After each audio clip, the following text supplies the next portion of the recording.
What's going on, everybody? Welcome to What's Shaking Titans. I am your host, Gary Bailey, and then joining me right over here is your co-host, none other than Massey Too Savage, aka Matthew Massey.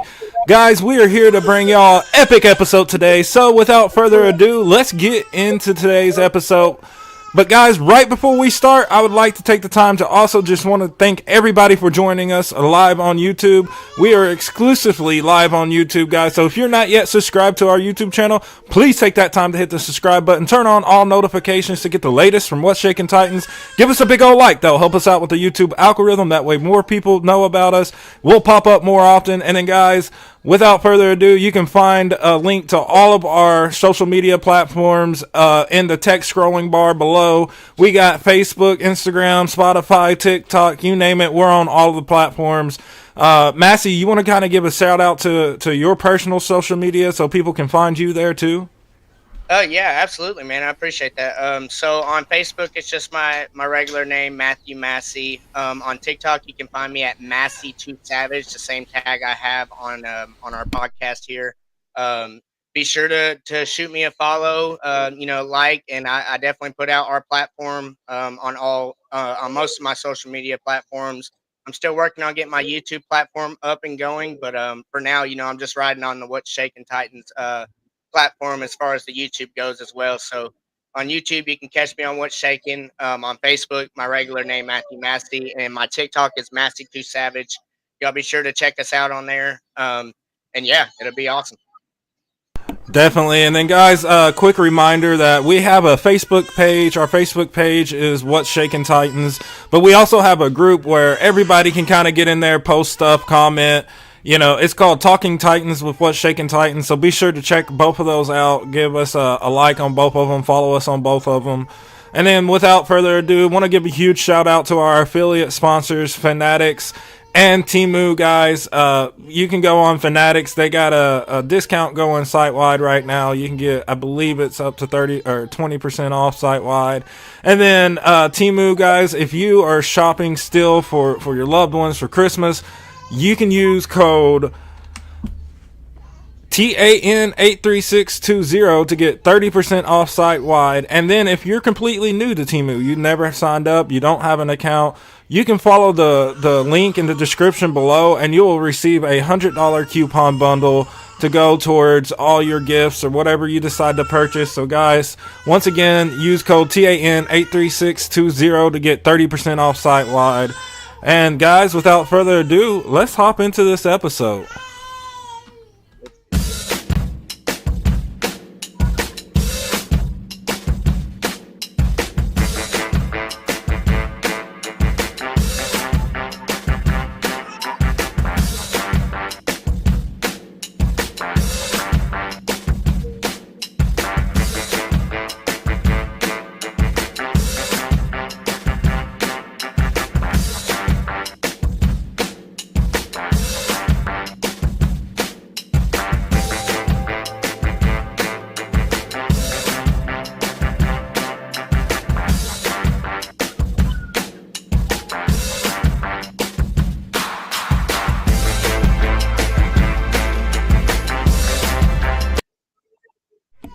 Welcome to What's Shaking Around the NFL, guys. Well, we're going to cover some news going on around the NFL.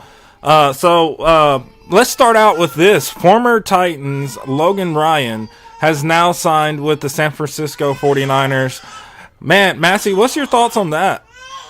Yeah, I mean, I think that's pretty cool. I always love to see fellow Titans players go to a really good stacked team and have a chance.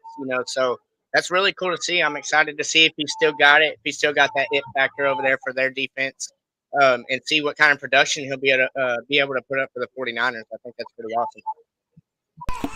Yeah, it's definitely awesome. And then, guys, if you can hear my daughter cry, let me ask you this, man. Do you think that Logan Ryan is still an effective player? Do you think that he'll be able to go in there and contribute to maybe help this San Francisco team get to the next level during the playoffs? Yeah, excuse me. I do think that with any kind of work that you're going to put into it, it's really up to him and his mentality going. Okay. It's really up to his mentality going into this new organization and to see what he can bring to the 49ers. As far as I know, they have a pretty good defense already. So to be able to add him, and if he still does have that it factor, that's going to be really good for that 49ers defense and especially their secondary.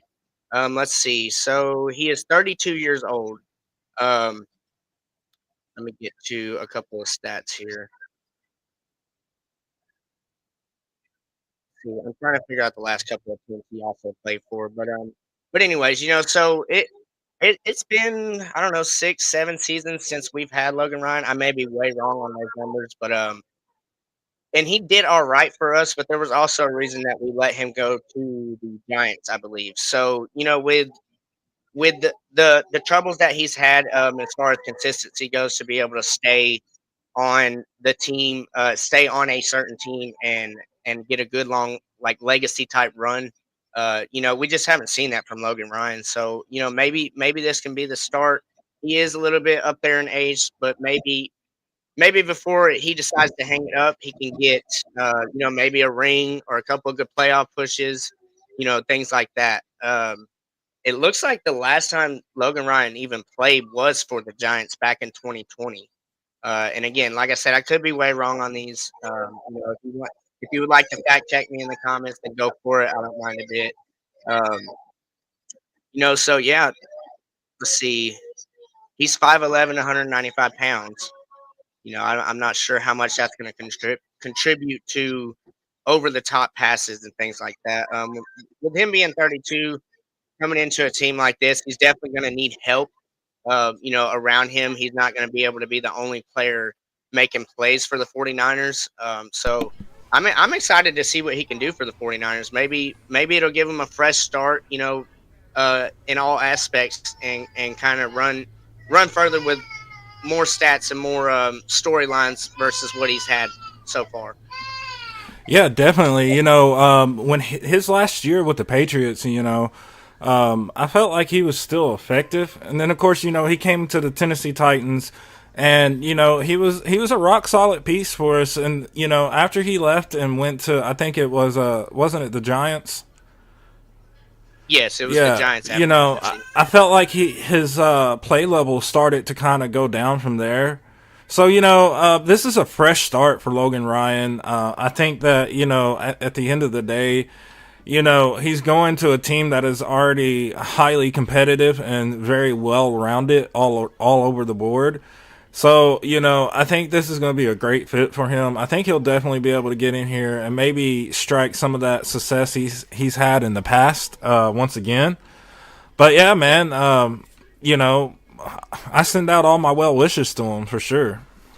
Yeah, to be excited to see him play. Like I said, for another team and an actual contender team, because you didn't really see that whenever he went over to the Giants. That they weren't necessarily in a playoff run, playoff race type scenario there in the middle of the season, going towards the end of it. So Yeah, maybe, like I said, like you said too, maybe he'll get out there on a really good team that kind of has most of their pieces already in there, and he'll shine.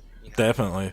It feels like, ever since, Eli Manning retired from the Giants, it feels like they have been kind of stuck in this doom and gloom semi rebuild mode every year, Yeah, yeah, they went through coaches. Yeah, basically, Tom Coughlin and the Eli Manning era. Since then, it's pretty much just been going not necessarily downhill, but I would say kind of like mediocre. You know Yeah, what I mean? Like they haven't been able to figure out the couple of pieces that they got to put in their system to be able to get rolling throughout the whole season. definitely. And do you think that, the Giants moving on from Tom Coughlin and Eli Manning, you think they did that too soon? Well, I think Eli made that call on his own. I believe Eli's a smart guy. He won his 2 championships. He probably had seen the downfall in foreshadow. You know what I mean? Probably seen it coming. Like, oh, that probably wasn't a good move. I mean, these players have a lot of time to think during the off season, so as far as Tom Coughlin, yeah, definitely. That was a major hit, and I'm not sure if he had went somewhere else and coached or if he also just retired. So yeah, that was kind of the epitome of their downfall right there.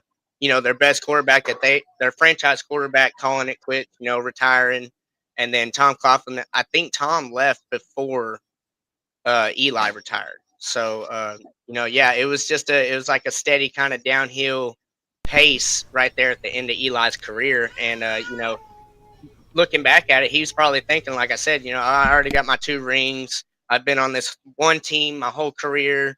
I got some really cool storylines and Hall of Fame numbers, things like that. Let me go ahead and call it. Yeah, you're absolutely right. Tom definitely left before Eli, and basically what happened, if my memory serves me correct, they had like a 4-12 season or something like that, and the New York Giants put all the blame on Conklin, and they moved on from him. They got a new head coach in there, and I don't think that the type of system that he was wanting to run, was fitting well with Eli's game. Plus we have to realize is that at that time, Eli was definitely kind of starting to trend down with his, athleticism, his accuracy, all of that stuff. I think at the end of the day, Eli probably could have gone a couple more years, but not in that system he was in. Right. And Right. it would have been hard for him to kind of go into a different system and, have to relearn a new system, new teammates, new timing, all of that. Something comes to my mind about the New York Giants and that whole situation that went down with them that reminds me somewhat of what the Titans are going through right now. And if you go back to when, Odell Beckham Jr. started showing out on the field and, showing his little temper tantrums he was having. And then when they got rid of him, you know, we started to see that decline.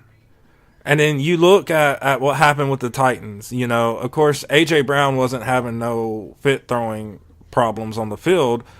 A.J. Brown was by far one of the greatest wide receivers this franchise has ever had. And once we traded him away, we started seeing a decline. Offensively, we seen a decline all around. And I Right. think in a lot of ways, we're still seeing, a lot of John Robinson's handprint affect the Titans right now. So I'm really excited, which we'll kind of get into all this a little bit later. I don't want to kind of jump the gun and start talking all Titans right now. Yeah, I was ready to dive in there with you. I was Yeah, yeah. I mean, because there's a lot to unpack there. So I mean, if we can go ahead and talk about this situation, but we got to remember we need to be we're trying to include all the stuff that we can from around the NFL. But yeah, I mean, so what's your thoughts on that? Do you think it's a similar situation? Yeah, yeah, I would definitely say so. So the whole point of it, and the only way you're going to get to be a contending team or a Super Bowl caliber team like the Chiefs or like the Eagles and things like that, is to build around your star players, not try and get rid of them to make a better package deal for the future, which obviously for the Tennessee Titans went the opposite direction. So, and then in the long run, that's when the J Rob firing come about. Nobody really understood mid-season, right after we lost to the Eagles. How ironic is that, right? So the thing is that once the deal was already done, that automatically went in the opposite direction of building around your star players. Instead, you just, in my opinion, yes, I understand there's money, there's trades, there's contracts involved. But in my opinion, you just gave away one of your key star players on your offense that was gelling and that was finally getting in a rhythm. You know what I mean? If I'm not mistaken, we made a playoff run the first couple of years that AJ was with us, and then he did really good. Like you said, he was definitely is and one of the best wide receivers to ever put a Titans uniform on. So yeah, I mean, very very similar. The difference in it would be the coach. Obviously we've kept Rabel. But instead of a coach, going away beforehand or whatever the case was, we fired a GM right in the middle of the season or a little bit after the middle of the season. So, it all played a factor for sure, and I'm sure it shook up the locker room as far as the whole organization goes. But with that being said, I got all the faith in the world in Vrabel. Rand's, he's still working on his first full year as a GM for the Tennessee Titans. So I got all the faith in the world, man. Give him some patience. Let him make those key moves with players and trades and draft picks and things like that. Let's see what we work with next season. Now, next season we go in there and we just look atrocious. Now that's when you start talking about a new coach or whatever the conversation is going to be then. But it was a very similar thing to what the downfall of the Giants. Very similar, but I feel like we are able to turn that narrative around and kind of go away from what has happened and is happening to the Giants, and we still have an opportunity to go uphill instead of mediocre or going downhill. Yeah, and I think the difference is that the Titans realized that the GM was the problem and not the head coach. You know, and I Yeah, know a not lot the of star wide receiver either. yeah, and not the star wide receiver either. And I think a lot of people might still be down and out on Mike Vrabel, but I think guys, you have to understand that what Mike Vrabel and Rand Carthon was dealt with. There's not much of fixing that in just one off season. I get having, that high expectation as a fan, wanting your team to succeed, wanting them to do good. I think we just got to definitely, give them time. Not only time to correct the ship, time to rebuild and put a competitive roster together. One that they can agree on, one that's going to help lead us to another championship and possibly Super Bowl in the future. But Right. with that being said, speaking of head coaches, let's go to a head coach, who's going through some struggles like we probably haven't seen in his entire career. That's Bill Belichick, man. What's your thoughts on Bill Belichick and how does he correct his direction that he's heading? Well, I mean, that's a very good question. As far as correcting them, that I don't know. Um, I don't know if Bill's gonna want to do that. Moving forward, he's 71 years old. He's been coaching for 23 seasons, maybe even more than that. And then that's not counting how long he was in the NFL doing other things than being a head coach. So um, I don't know if there is the possibility of a turnaround.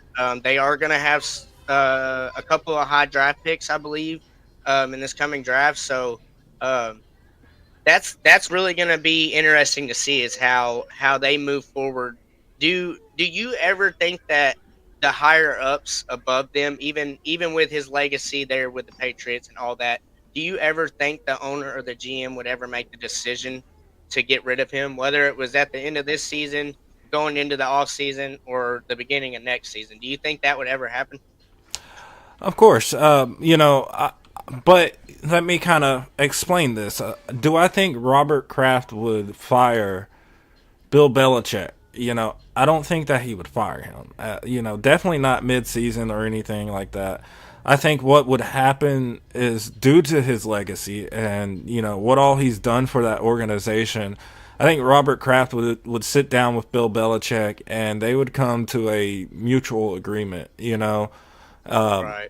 And find a way to where both parties can leave happy, because he's done a lot, and you got to realize is Robert Kraft is a very loyal GM. He's loyal to his coaches. He's loyal to his players. He sticks behind what he says and does. So Yeah.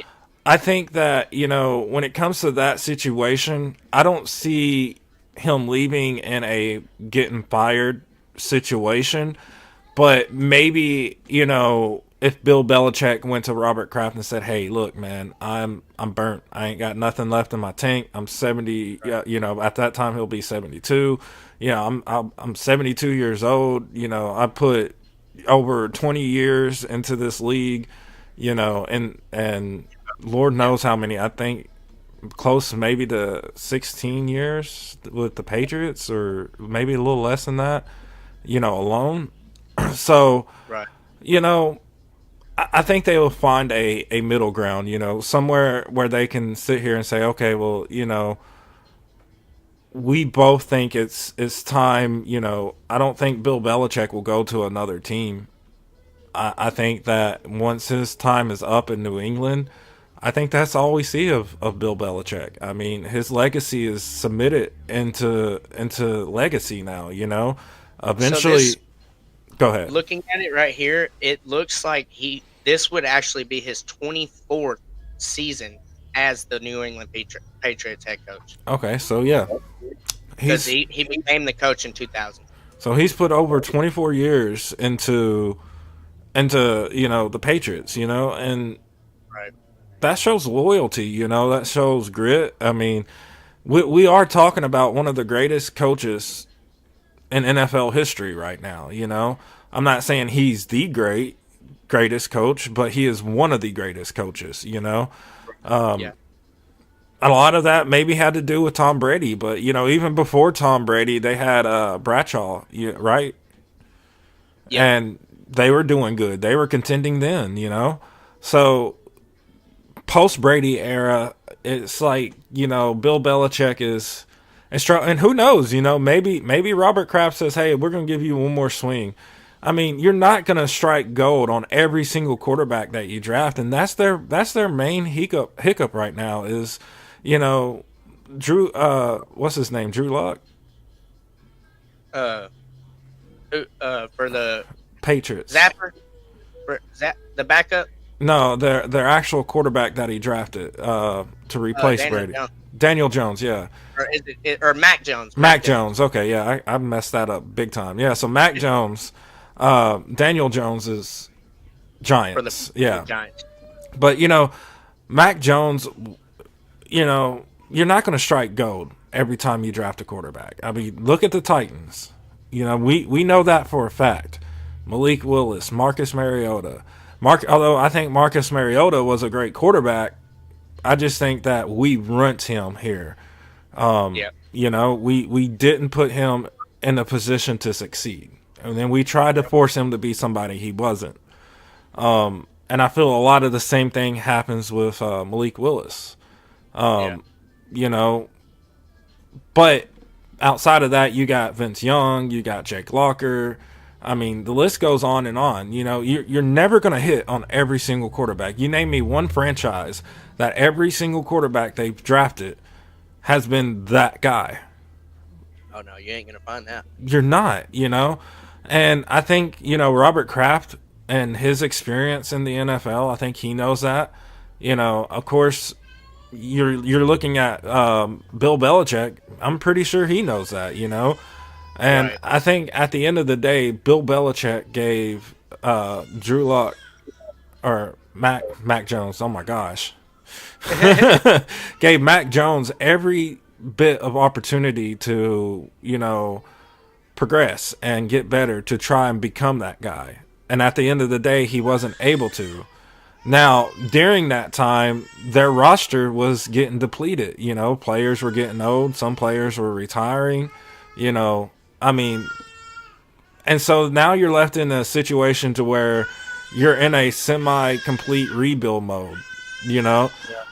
So it's hard to see what's really going to happen with the Patriots moving forward. I can see a world where, Bill Belichick does decide to call it quits and retire. I can also see a world where Robert Kraft gives them another swing at it, Right. But I think that if they do, I think it's going to be a 2 or 3 year process, because before I would get a quarterback, I would definitely address, some of the other holes on that team first, and then focus on the quarterback later, Yeah. But again, I'm not a super genius head coach like Belichick or any of these other guys. So, maybe going quarterback first is the way to go. But all I know is that when you go quarterback and you look at the Titans, look at what's happening with Will Levis and what happened to Ryan Tannehill. If you ain't got a great team around them, you know, you're lucky if they make it through the season without getting injured. Right. So, yeah, man. There's another team I want to talk about, and that's the team that will be facing this Monday during prime time, and that's the Miami. Miami Dolphins. Yep. So the Miami Dolphins have been for the past couple of years getting stuff together and turning it around. With the addition of Tyreek Hill, it's like Tua's become a whole new quarterback. What's your thoughts on Miami and the way they're playing? Yeah, I mean, you took the words right out of my mouth. It's like he's a whole different human being. Like this is what we talk about, and we said it with the Titans, Will Levis, things like that. You give him the right system, you give him the right key players to surround him on that offense. Look at the numbers these guys are putting up. Like it's crazy to see. Really, I'm still bedazzled over the 70-point game they had against the Broncos. That was just unheard of. I don't think it's happened since like 1963 or something. You know what I mean? Like it's Yeah, just absolutely unheard of. So, and unfortunately, with the way our secondary has already been playing and the lack of, you know, passing defense on the outsides, I'm kind of terrified to see what Tyreek Hill is going to do to this Titans defense. I really hope I'm wrong, but the high powered offense, the way they've been putting these key players in the right positions to go out there and basically for Tyreek, he's just got to run under the ball. You know yeah, what I mean? Like at this point, he's just running and looking and catching. So it's definitely set to be a really good game statistically for Tua and the Dolphins wide receivers against the Titans. And just in general, man, their high powered offense has, like you said, been clicking, and you've seen improvement from them almost every single week. I'm not saying they're the greatest team in the NFL, but when you talk about a team, uh, you know, uh, putting putting a team together, Mike McDaniel's over there and his coaching staff and their GM and things like that, they have and are putting together a Super Bowl contending team. And if not already a Super Bowl contending team, they're at least a deep playoff run contending team already. Just how they played uh, going into last season or coming into this season from last season, and then furthermore this season, just improving, getting better every single week, making better plays every single week. Uh, they're adjusting to their mistakes, which are very limited. So Dolphins are really doing it this year. And I'll ask you a question on the Dolphins. How fire. far how far do you think they will go into the playoffs? And do you think they are a Super Bowl contending team as of right now? That's a great question, Massey. And if my answer to that is, I definitely see them as a Super Bowl contender this year. I think that they can make that push into the championship, if not all the way to the Super Bowl this year. I think that they're really well coached. I think that they have great talent on both sides of the ball, offense and defense. I think that in the in the because they're in the AFC, right?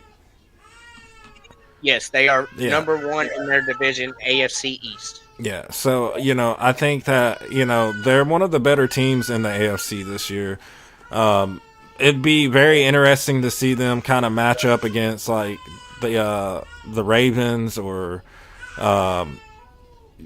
and I really think the Ravens are the one of the better teams in the AFC this year. But I think that if you look at possible playing against Jaguars, I think that they beat the Jags. If the Texans find a way to make it in, I think they got the Texans hands down. You They know, did just lose to the Chiefs 21-14 in a really good game, though. yeah, you do got and I think that's what the AFC Championship. I think it would come down to probably Chiefs versus Dolphins. Yeah, that would be a banger. Yeah, it really would. So yeah, I definitely could see that. So, guys, we're going to kind of get into talking about the Titans now. If you want to check out our game recap from last Sunday's game versus the Colts, definitely go on YouTube. You can check out I think it was week 13 or week 14 recap. Anyway, you can check out our recap video where me, Lee Hillis, Matthew Massey, and none other than Titans Blueface, superfan Blueface. While we all four got on here, we all just kind of recapped the game. It was a really good game recap, so definitely go check that out. So before we get started on that, I want to give a huge shout out to our affiliate sponsor, Fanatics, and Temu, guys. You can use code TAN83620 to get 30% off site-wide. And then if you're new to Temu and you don't have an account set up yet and you want to set up an account, you can follow the link in the description below and you will receive a $100 coupon bundle to go towards all your items that you decide to purchase, guys. I've purchased a few things from Temu. I think Massey has as well. And guys, it's been great quality so far. I really liked everything I've gotten. I'm not going to speak for Massey, but for me, it's been really good. Super cheap stuff. They have a really cool system on there where you can kind of play like these games. You feed your crops, you water your crops, things like that, and you have the chance to get stuff for free. Me and my wife has both done it. We've gotten a few things for free, and then when we do purchase things, the price is not all that bad. You're getting your money's worth and then some. So definitely use those promo codes and get y'all some discounts. There's some really cool stuff over there. Definitely. And then, back to what we were talking about, Titans face the Miami Dolphins in Miami this Monday night. It's going to be a rough game. I want to give a huge shout out to Lee Hillis and the 615 podcast. Lee actually has the Titans winning this game. I think that's a far-fetched hope, but Lee thinks that after everything that's been going on and the loss to the Colts at home, that the Titans are going to come in angry and fired up, and that this is a perfect redemption game. So I truly hope, fingers crossed, that Lee is right and I'm wrong. But I think that this could be a game where the Miami Dolphins could possibly get charged with voluntary manslaughter after the game. So, I think the record, if they would have scored a field goal in that game that they scored 70, they would have set the NFL record for most points scored by a single team in the game. Yeah, and I think that easily, if things don't go right for the Titans, which has been the case all year long, I think easily that could be the case, But it's not so much the defense, the Titans' defense, that I'm worried about. And I'm about to bring up some numbers here that are very concerning. And I think that is going to be key to the Titans and the Dolphins for this game. So the Titans defensively have allowed 110 rushing yards, an average of 110 rushing yards per game. And then the Miami Dolphins, and this will shock a lot of people, has allowed an average of 62 rushing yards per game. That defense. That defense is really good. And so what we need from, Derrick Henry and Tajay Spears is for them to go out here and have a day against one of the best run defense in the National Football League. And then another concerning factor for me in this game is going to be interceptions. I think that the Dolphins currently have over 32 interceptions of the year, or I could be wrong on that, but I know it's up there. And I know they're like top 4 or 5 in the NFL for interceptions. And so that's going to be another big key and a big factor, especially with a young rookie quarterback in Will Levis. It's going to be key. I don't want to see him go out here and have himself a Tannehill type of day. Fingers crossed that he don't. I will say this, after watching the Colts game a couple different times, I am a little concerned about a few things.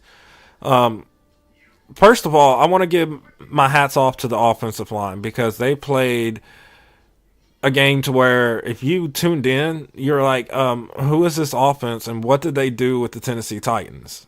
Because it looked good. For the first time this season, they were playing consistently throughout the whole game. Now, yes, Levis took 6 sacks, but for the majority of the game, that O line held up. They gave Will Levis time in the pocket. The one thing that concerns me is we're seeing a lot of him throwing balls behind the receivers.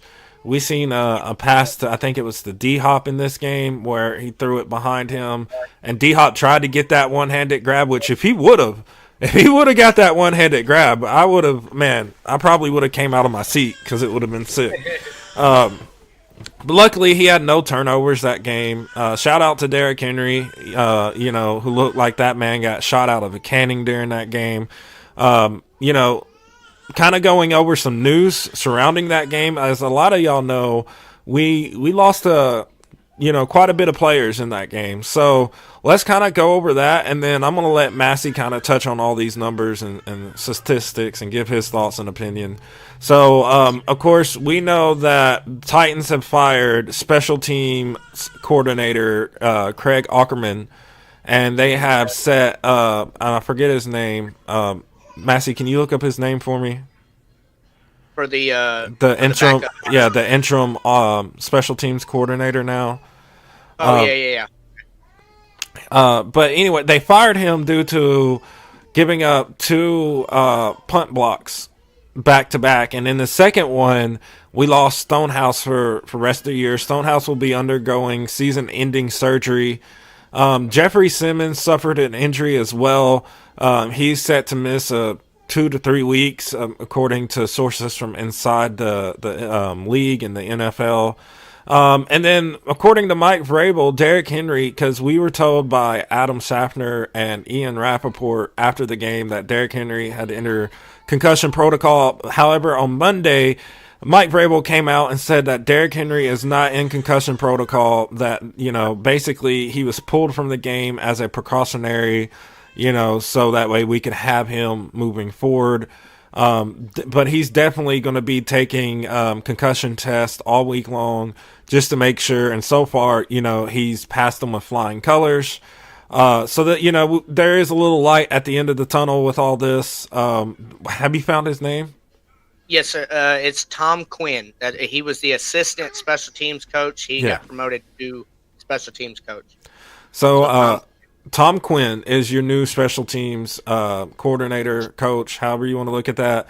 So it's going to be interesting to see what he's able to kind of come in here and teach these guys different than Craig Ackerman. I would also like to give my hats off to Mike Vrabel for actually making a coaching change during the middle of the season. I think that, when it comes to losing a player like Stonehouse, I think that draws the line, and, Mike Vrabel had to put his foot down, and it was good to see him actually, do that and make that change. So, man, from the Dolphins to what we were just talking about, Craig Ackerman to Tom, what's your thoughts on all this, man? Yeah, the 3 key injuries that we have were devastating. Even though hopefully the sources are right about Henry, he'll be back and ready to go against the Dolphins Monday night. We still got hit really hard losing Stonehouse, probably arguably the best punter in the league. And then obviously Jeffrey Simmons, one of, if not the best player on our defense. So those are some major hits, and we know as diehard Titans fans, Coach Vrabel likes to preach next man up. Well, that's exactly what this situation is. It's going to have to be a next man up. Whoever plays beside or second string to Jeffrey Simmons, he's going to have to step up. If Tajay needs to carry more loads, and for Henry, then Tajay is going to have to step up. I got 100% faith in him being able to do that. But we all know Derrick Henry is a dog. If he's cleared to play, he's going to play. Every single time they call his number out there on the field. And it's so unfortunate that we lost Stonehouse the way we did. Definitely feel like the league should have looked into that a little further, um, as far as discipline goes on the defender that hit him the way he did. That is a major loss to us. I'm not sure what their plans are as far as our next man up on the punter. But I really hope, like Maddox hinted at in our last podcast show, that it's not going to be Nick Folk. We need him to kick field goals. We don't want him. We don't want So him out there getting slammed.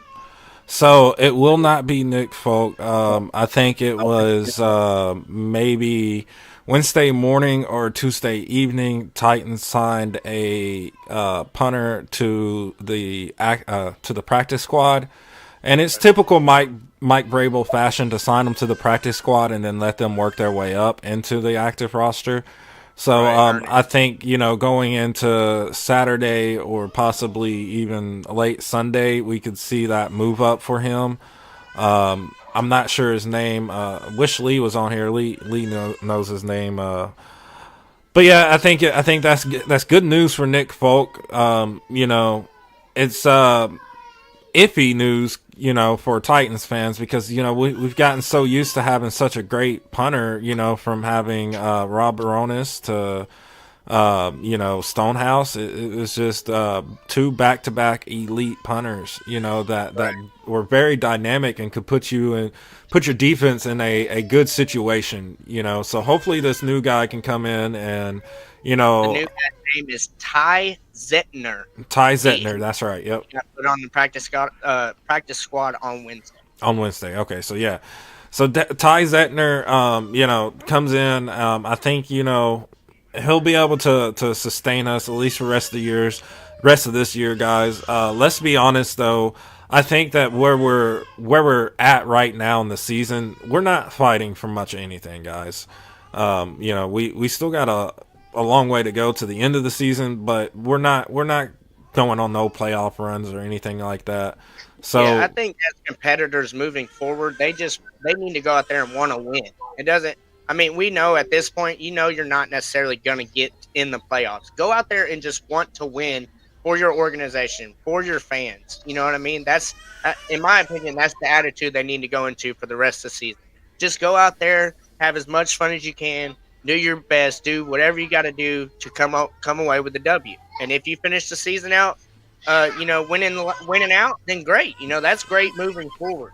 But they're gonna have to find a way to still want to go out there, play, have fun instead of just like, oh, I got to go to work today. That's not a right attitude to have in a professional sport. Yeah. I agree with that 100%. They're going to go out there. They're going to compete. This is a Mike Vrabel team that we are talking about here. It's not like they're just going to go out there and purposely lay an egg. That's why when people talked about tanking, tanking and Mike Vrabel just don't go together in the same sentence. I'm sorry, it don't. I'd agree with you more, man. That's why I never had the same opinion on that because I can't see Vrabel being that type of coach to just lay down. Yeah, I mean, well, when you do that, then you're sending a narrative that could stick around in the locker room that, even when you're going into the next year, after you've done rebuilt and stuff and, that atmosphere, that narrative that you set could stick around and, then players are going to be playing lazy. They're not going to be playing to their fullest potential, and at the end of the day, the NFL stands for not for long, so you ain't got long to make an impact in this league, you gotta do everything that you can to make an impact now. So I think that, tanking is a really last ditch effort, to fix something that is terribly wrong. And guys, you look at the play, level by the Titans against the Colts, we could have had that win, we really could have had that win. And it really came down to one player, in my opinion, and that's Ryan Tannehill facing the laces in and tilting the ball. Which is also on Craig Aukerman, for not taking the time. Tannehill is not getting any reps on offense during practice. Why not have him on the field practicing that just in case something happened and like it did, I think he should have, as a special teams coordinator, he should have, had the foresight to see that coming. And it's sad when Nick Folk, your kicker, your field goal kicker, has to teach Tannehill how to place the ball on the sidelines during a game. That's a really good point.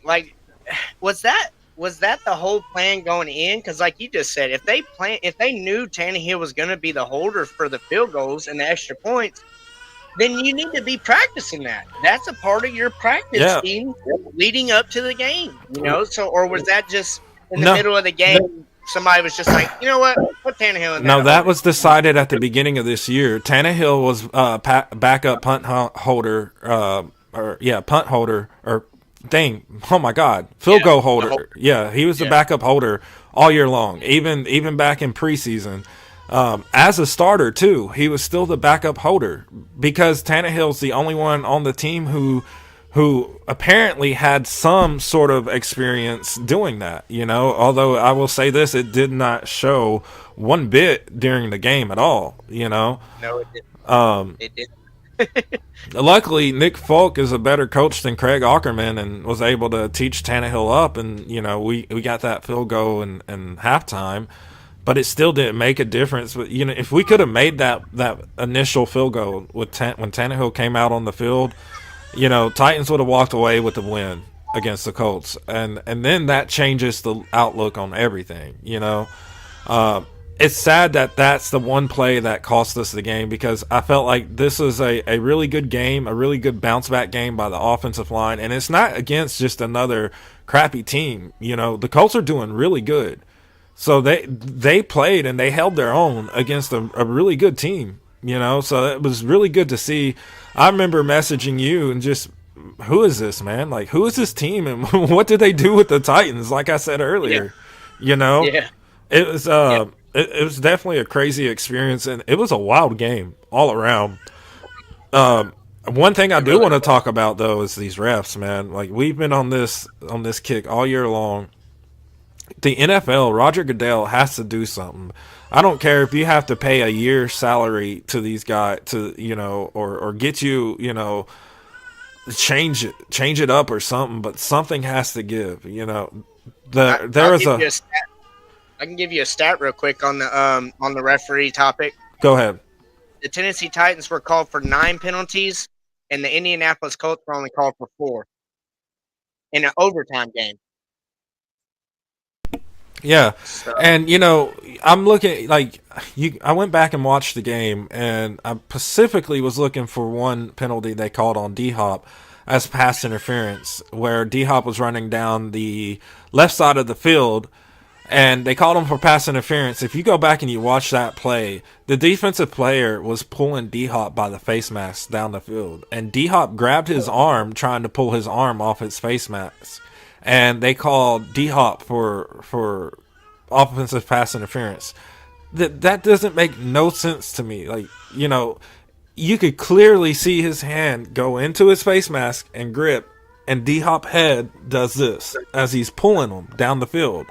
Like, I mean, when you get in stuff like that and then you're not calling the right penalties, it's been happening all year long. Something has to give, and it's been happening throughout the NFL. Yeah, Too. it's not just the Titans. It's in Right. every game, just about every game. Multiple too. Every game, there's at least 1 or 2 controversial situations that happen. But let me ask you this, man. Do you think that there's going to come a point in time where players start to I wouldn't say rebel, but lash out, towards Roger Goodell and the lack of, addressing this? Yes, if 100%. If it continues to go downhill, and that's exactly what it's been doing consistently for many seasons in a row now. If it continues to go downhill, you're gonna see it. You're gonna see certain players, maybe even coaches, take that $5, $10,000, $15,000 fine for whatever actions they have, especially right there in the moment. Anybody that's ever played pickup football in the backyard, things like that, it is a very, very competitive sport. And these guys go out there and put their lives on the line every single game. So, yes, if it keeps getting construed and contradictive and things like that, especially with the betting world being so up there now and the rankings and the numbers are so high up as far as betting goes, I 100% believe players and coaches are eventually going to, I think you used a great word, rebel. They're going to start rebelling on the BS situations in the middle of the games versus just lashing out about it in the media well after the game. I think you're going to start seeing it live and in action. I mean, if not from the players, I know you remember that thing. I think you're the one that showed me many years ago where the Browns fans had enough of the referee stuff and started throwing things on the field. Yeah, You so know, that was no. actually Blueface who showed both of us that, I think. Yeah, yeah. So I mean, we don't want to see it get to that Yeah. ever again. But at the same time, fans, players, coaches, I don't think they're just going to keep sitting back and taking these blows to the chin like that. And something's got to give. We've been preaching it, since we started this season and things like that. Last season, seasons before, something has got to give. The referees, whoever, somebody has to be held accountable for the mistakes during the games, just like the players and the coaches get held accountable for Yeah. mistakes they do on and off the field. Something's got to give. It's atrocious at times, man. And, like we said earlier, it's not just in Titans games, but it's all across the NFL right now. From bad calls to just some calls that are just like, man, what are they seeing? Because, like, I mean, it's making no sense. And the no call on the second hit on Stonehouse, that really outrages me. When you get kicked in your planting leg, it's a penalty. And that puts you on lines for ejection. That guy should have been ejected from the game. And to see that the NFL is not, putting out no fines on this player, and it's already Thursday, normally if they put out fines for, a no call penalty play like that, it happens at no later than Wednesday. Right. So to see the fact that it's going down like this it's a bit frustrating. Not only as a Titans fan, but as a fan of the league. Come on, Roger. Like you're the commissioner. You're the head. You're the head of the table. What are you doing? Right. The NFL just re-signed a deal with you, and you're not taking no actions on something that is making your game atrocious. It's frustrating. But to get us back on subject here, Massey, let me ask you this, man. What is the key matchup for the Titans-Dolphins game this Monday night that you're looking at? I kind of hinted at it earlier. Our secondary, our cornerbacks, our safety, they are going to have to step up and play harder than what they played all season against Tyreek Hill, against Waddle. They our secondary is going to have to show us something kind of like what me and you were saying at the beginning of the Colts game. Whose offensive line is this? Who's out there playing? That's what I want to be saying about our matchup. Whoever Tyreek Hill's lined up across and whoever our defenders help supposed to be as the safety, they're going to have to – that's going to have to be a key player. And if the Dolphins start going to somebody else, they need to focus in on him being the key matchup where you have always one, if not two defenders defending them or defending the end zone back behind the cornerbacks. So I think the Dolphins wide receivers against our secondary, that's going to be a major matchup. I really hope I'm wrong, and they do have that surprising factor, kind of like our O line did this past game. But I feel like, in all honesty, the Dolphins have wide open spaces to just have a field day with the way our secondary has been playing all season. So, what about you? What's the key matchup you got for this game? Yeah, I got a couple. You kind of took my first one right out of my mouth. I think Roger McCreary versus Tyreek Hill. That's going to be one of the key matchups for me. McCreary's going to have to play lights out. We have to understand that there's going to be plays where Tyreek Hill is going to get past him. He's going to get behind him, and he's going to take it down the field. It's going to happen. I'm not expecting to see much out of Bunting this game. I feel like Bunting isn't what we were hoping he would be this year. But I think Roger McCreary is going to be the one that they put mostly on Tyreek Hill. So McCreary's going to have to play lights out, hands down. Outside of that, my main concern is going to be Will Levis versus the Dolphins secondary. This is a secondary that has a lot of takeovers. If I'm correct, they are 4th or 5th in interceptions this year. So it's going to be a rough game for Will Levis if he's not able to consistently put these balls in perfect situations. Right. I So will say the Titans are really good about some. I mean, they've shown consistency in a shock the world type situation, and that's what that's going to have to be against this Dolphins team. exactly. We're going to have to be, looking at each other just like, who's playing right now? Like, what team is this? Yeah, and then Blues in the comment, he said Bunting versus Hill, Spears versus the Finns defense. So yeah, you know, and the thing is, and that's a good one because like I mentioned earlier, guys, is rushing wise, the Dolphins have only allowed an average of 62 rushing yards of the year. So it's going to have to be a collective, a collective team effort between Spears and Henry to break that, because this is a Yep. really stout defense, and both the running game and the passing game. It's going to take everything, if we're going to win this game, it's going to take a lot of effort from every player, all 52. It's going to take offense, defense, and special teams, and they're going to have to play consistently. One thing I do want to touch on is, you look at how we came out against the Colts and then how we came out a second half. It was like a light switch was flipped off, you know? So we got to, like, if we're going to have any chance at all of beating the Dolphins, we have to play consistent all four quarters. It's the only way that's going to happen. And I hope what Lee Hillis said on the 615 podcast is right, and that this is the perfect storm, for the Titans to come in and win this game. But if you ask me, guys, I don't think this is one of them games where Titans stand a chance. Like, the Dolphins is one of the best teams in the National Football League this year. They put up an average of 32 points per game. They had one game where they put up 70 points, 2 points away from tying the record, 3 points, a field goal away from breaking the record.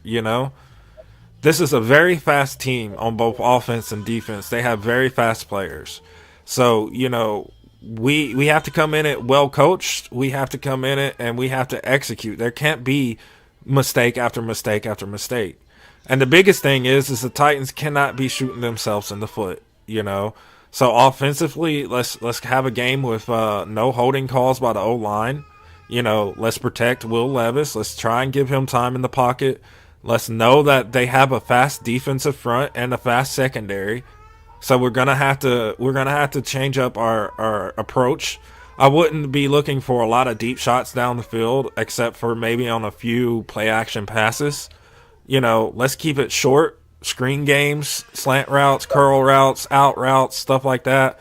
Let's keep it right in front of them. Let's make the Dolphins earn this one. I think there is a small chance we can come out of this one, maybe with a win. I think at most it's going to be a semi-competitive game. But if we start shooting ourselves in the foot and we start making mistakes like we've been doing all year long, it's going to be a blowout.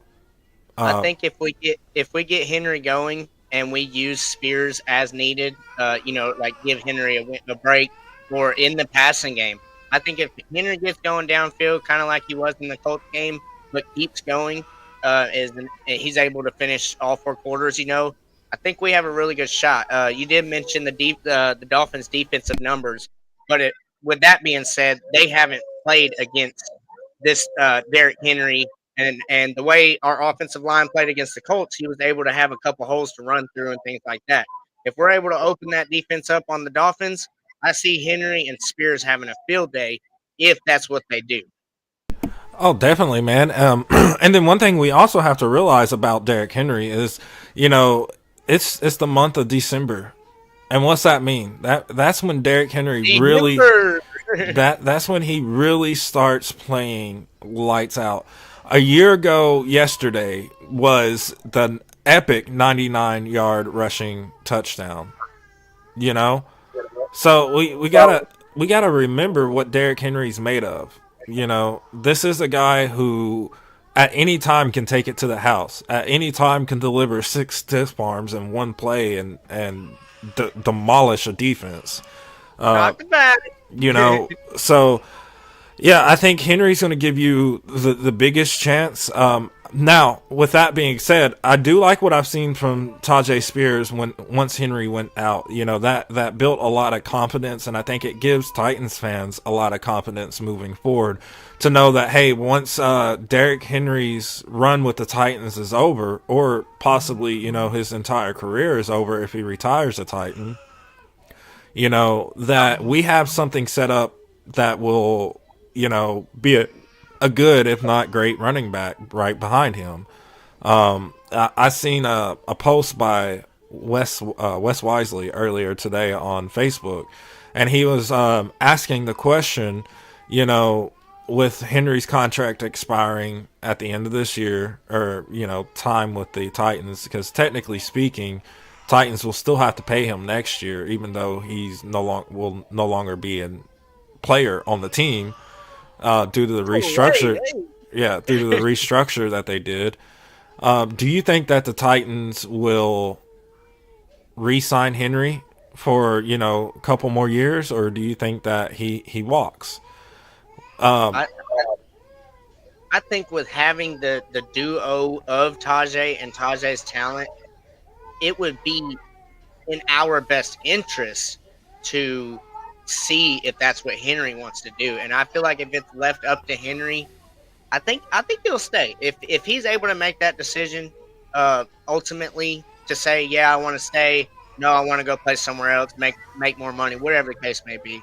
I honestly believe in my heart that Derrick Henry wants to retire a Tennessee Titan. Yeah. So I hope that's what happens. Yeah, I actually have to agree with you 100%. You know, Derrick Henry has come out and said that he wants to play his entire career here in Tennessee with the Titans, that he has no intentions on leaving. And then, you know, you look at the front office and, you know, Miss Amy Adams has no intentions on, you know, Derrick Henry leaving either. You know, and I think a lot of that could have to do with the, you know, debacle with A.J. Brown, you know. I mean, look what happened. We let AJ go, and he's made us regret it every single day. You let Derrick Henry go to a team that has a good offensive line and that can open up running lanes. Because you look at it, the facts is at the end of the day, he's still a top running back in the National Football League. Yes, he hasn't had, you know, a year like we're used to, but he's still consistently put up top running back numbers each year that he's been here, including this year, you know?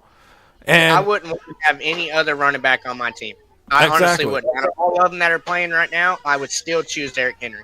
Exactly. And I mean, I think at the end of the day, what we're looking at is, can the front office find a way to strike a deal that will make Henry happy, but that will make them happy? And we already seen Henry is willing to negotiate, you know? I think Henry likes the coaching style that is taught here. It's something that he's familiar with. I feel like it's very similar to how, you know, it's ran in Alabama. You know, I think that at the end of the day, we're going to see Henry sign a possible 2, at most 3-year deal. And then at the end of that, I think it's when the king will probably hang the helmet up, man. And I hope, like you were just saying, I hope if that is the case, he's hanging it up as a Tennessee Titan. Definitely. You know? I like I said, I don't see him going anywhere else and playing or anything like that. I think that this is the one time that we'll actually see somebody retire a Titan. You know, I mean, we've seen it before, Taylor Lewan and a couple other players, but, you know, I'm talking about having that elite player retire on the same team. You know, it's rare that you have that happen. And I think Derrick Henry is going to be that exception. Plus, if you're able to address the offensive line and get it fixed, who knows? Next year, you put Henry behind an O-line that is opening holes. You know, each year for the past 2 or 3 years, people are, Henry's going to decline. The age, blah, blah, blah. He ain't the same player no more. And each year, he's shut him up. So who knows? Not even 30 yet. So who knows? Next year, man, we get an O-line that can open up these running lanes. Guess what? We could have another 1,900-yard rusher on our hands easily. Yeah. Very easily, you know? And then that's going to take pressure off of, the young quarterback and Will Levis, who's not having to feel like he has to go out here and win the game every single game in and game out. That's going to give him more time to develop and to become a better quarterback. That would be putting the key pieces in, the missing pieces of the puzzle. That's the part that would make sense. Very similar to how the Mike McDaniels is doing over there with the Dolphins. You put the pieces together, you're gonna figure out a way to get to the Lucky Charms at the end of the rainbow. Yeah, and so far this year, Derrick Henry has 1,000. I think it's. Hang on, let me double check on this. Thank you to Lee Hillis for sending me this. He has 1,024 rushing yards and somewhere between 7 and 10 rushing touchdowns of the year. Behind a offensive line that has been lackluster all year long. Yep. I mean, last year behind another lackluster offense, he was able to put up 1,500 yards. I mean, yep. Guys, you're not putting up those numbers behind a lackluster offensive line unless you're still an elite running back in the National Football League. I'm sorry. He's only 29 years old too. Yeah. And you look at Henry though. Henry is built different. He's not like the average running back. He's going to be able to continue to play until he's 32, 33, 34 and not lose a step. I mean, his first, 2-3 years in the National Football League, he wasn't even a starter. He hardly seen the field. He sat behind the lights of, what was his name? Oh, my gosh. DeMarco Murray. DeMarco Murray. I think we had McCluster there for a little bit before he come in. Yeah. Or with him. Yeah. Devin McCluster.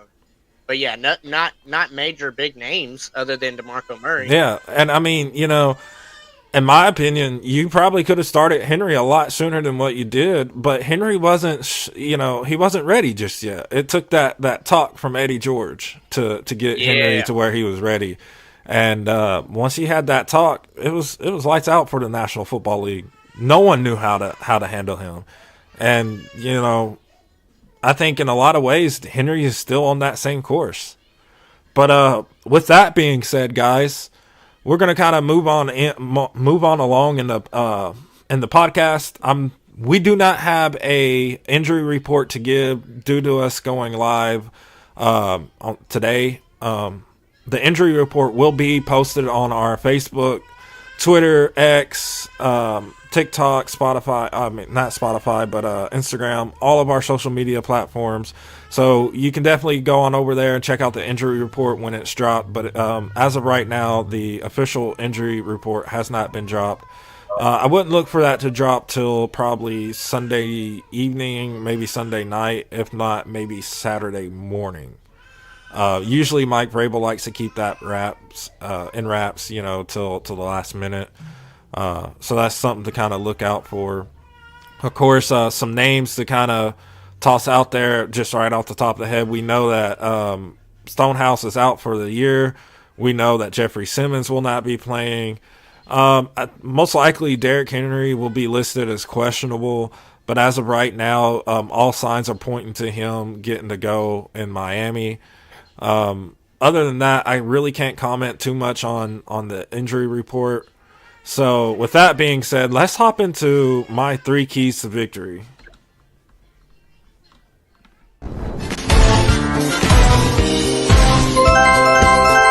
Mega win! All right, guys. So for the Tennessee Titans to get a mega win and a mega game on Monday Night Raw, they are going to have to, first and foremost, play efficiently in the secondary. Roger McCreary, Sean Murphy Bunting, all of our secondary, even Christian Fulton, if he gets to go in this game, they're going to have to play efficiently. This is a Dolphins offense that is very fast and very efficient. Tua is very accurate this year and has been balling out. It's like he's a whole new player, So we're going to have an efficient game by our secondary. My second key is going to be the run game. You know, whether it's Henry or Spears, we're going to have to put up some rushing yards. You know, this is a top defense against the rush that we're facing. They've only averaged 62 rushing yards per game, or they have only allowed an average of 62 rushing yards per game. So that's going to have to be one of them, you know. And then the third and final key for me is going to be we have to protect the ball on offense. You know, no turnovers. This is going to be a critical game for Will Levis. You know, if Will Levis can go out here and limit the amount of bad plays, I think that he can put us into a winnable position. So we have to limit the mistakes, limit the behind the receivers passes, because you do that against this team, I promise you it will be an interception. You know, this is a very efficient defense that we're facing. So with that being said, Massey, what's your thoughts on my three keys, brother? Once again, man, great three keys. As always, you make great points. I really hope your second key, as far as Henry and Spears getting going, I know we mentioned that a little bit earlier in the show. So, you know, that has to happen. We're gonna have if we need to see that same consistency, if not better consistency, in the O line that we've seen in the Colts game.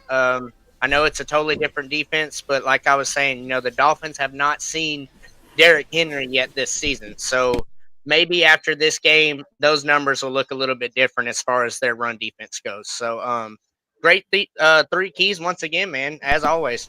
Appreciate it, brother. And then in the comments, Blue says, stop the pass, limit Ramsey on defense, defensive production, and then he said win the turnover battles. So yeah, those are great three keys by Blue there. I agree with those as well.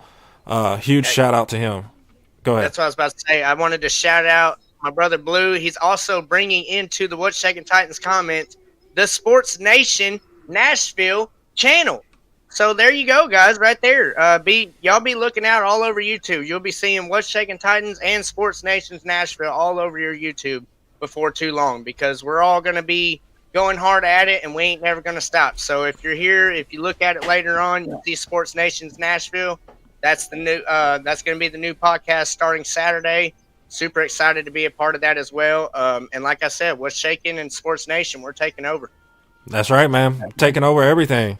So yeah, guys, we'll also be on the lookout for the official launch of the Twin Titans Sport Network channel, where you can catch all your content from all of our podcasts that we are partnered up with. It's going to be an awesome launch. We're really looking forward to getting that going.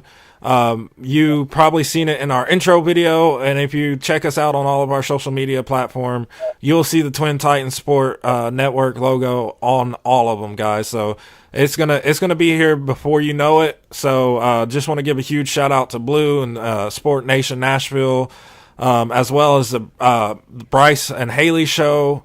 You know, so they're also a part of the Twin Titans Sport Network. So it's going to be a awesome thing that we got going on here. Definitely trying to bring you the best and the absolute most entertaining content that we can, you know. With that being said, Massey, are you ready to go into your segment? I'm as ready as I'll ever be, brother. Oh, I bet you are.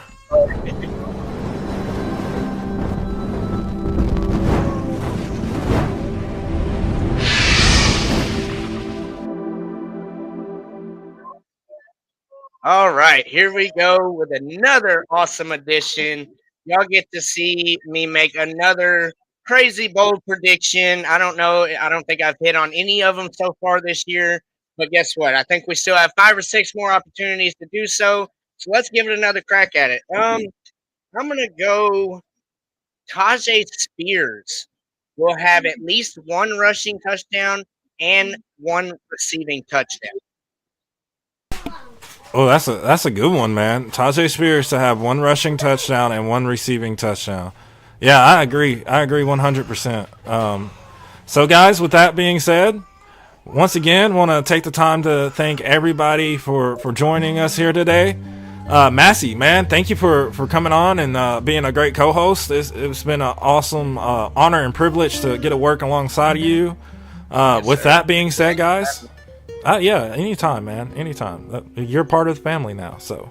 Yes, sir. With that being said, guys, we got one thing we always say when we get out of here. That's peace out and tighten up.